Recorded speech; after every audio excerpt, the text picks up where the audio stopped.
Welcome back everyone, my name is Puddin, and in this video we're going to be going over some of the accessories that I have added to my 2022 SLE. Most of these accessories are purchased through slingmods.com. I will leave some links down in the descriptions, also a few little customizations I have done.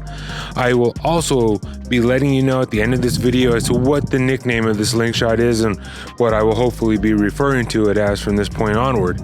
But here we go. Alright, so up to date I have spent over $1,400 on my Polaris slingshot since I purchased it a few months ago. Now to a new sling owner, I know that probably seems like a lot, but after you see all the customization stereos that other people add to their slingshots, this $1,400 is a drop in the bucket. Now I know that is me selling myself on spending so much on my slingshot, but that is my problem. So most of the customizations that I am doing to my slingshot are just to kind of refine what Polaris should have done when they first designed the slingshot. So I have focused on some small minor details just to clean up the look of the slingshot. I'm going to go over a quick recap of everything I've done. As far as Toughskin accessories, I have had the Sprocket Toughskins in Pearl Red. I did the rear garnish kit in gloss red as well. Break up that back tail light section. I was going to purchase a few others Toughskins, but the color didn't match. The Toughskins color was actually stated as bronze, but once you purchase it, it actually looks more of like a root beer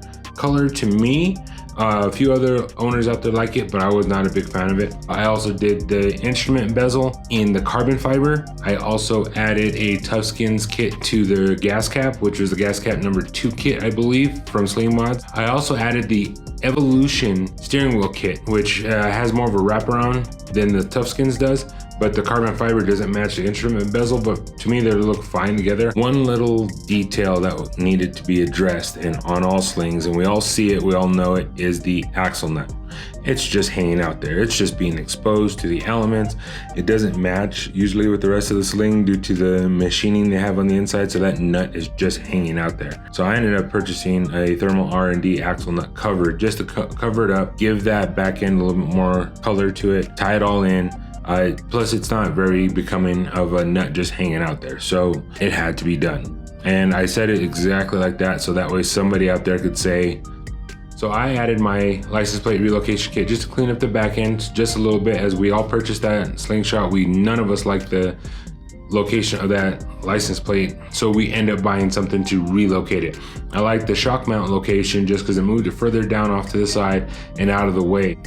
Installation of that was a little tricky for mine because I ended up having a fender for the installation, whereas the instructions does not have that information. So if you like the relocation kit and you need install tips, there's another video on my channel that goes into great depth on how to do that. Now for the front end of the slingshot, I ended up purchasing some of the Slingquential turn signal amber and white lights, just the gap filler lights. I purchased these just for the simple fact of the cool factor. In previous video I stated that they just look cool as heck. When you use them, it draws a little bit more attention to the slingshot as if it didn't get enough. But the downside to just doing the gap filler lights, I noticed that the white light that the Slingquentials produce is much cleaner, much crisper than the stock one. If you look at slingmods.com's video on it, you can see a relatively big difference. I first was skeptical. Now that I own them, there is a major difference. So I may end up having to buy the uppers to go along with it down the road because you notice the difference between the two. So a nice little tip for you guys for buying Toughskins accessories is I highly suggest you purchase some of the Toughskins sample colors. Now they're $5 each. They're not a whole lot of expensive. I typically added mine to previous orders just so that shipping was free, but I ended up purchasing 4 colors that I liked a lot. And I mixed and matched them on the slingshot to see if they went well with it and made my decisions from there on out. Now, one thing I need your help for is I purchased a black reflective sample, and because it was just an odd color to have and I wanted to see personally. So once I purchased it, I actually really like it a lot, but I don't know which Toughskin accessories to purchase this in. So if anybody has a great idea where this would probably look good, put a post in the comments. I might actually go for it. A nice protective accessory I purchased was the Laminix X-Frame Protecting. Now this protects the exposed frame when you're getting in and out of the sling. And I ended up getting this due to the fact that as I'm getting in and out, my big old size 14 foot is just kicking that frame rail, and I started noticing some minor scratches. I wanted to take care of this sling as long as possible, so I ended up getting these. The installation was relatively easy, but I do highly suggest doing it in warmer weather, as I had some difficulties, so I ended up having to use a heat gun. I ended up having to get the right time of day. I had wind factors. It just became a problem. So if you could do it on a warmer day, it'd be nice and easy for you. I also ended up getting the Ripper windshield mount. Main priority for this was it had lots of mounting points for it. I believe there's 2 or 3 on the side, 2 down the center. So this gave me a lot of mounting options, not only for my phone, maybe a passenger phone down the road, but also my Insta360 camera. I have multiple mounting points. An added benefit too is I never got the stock mount to keep the windshield from vibrating so much.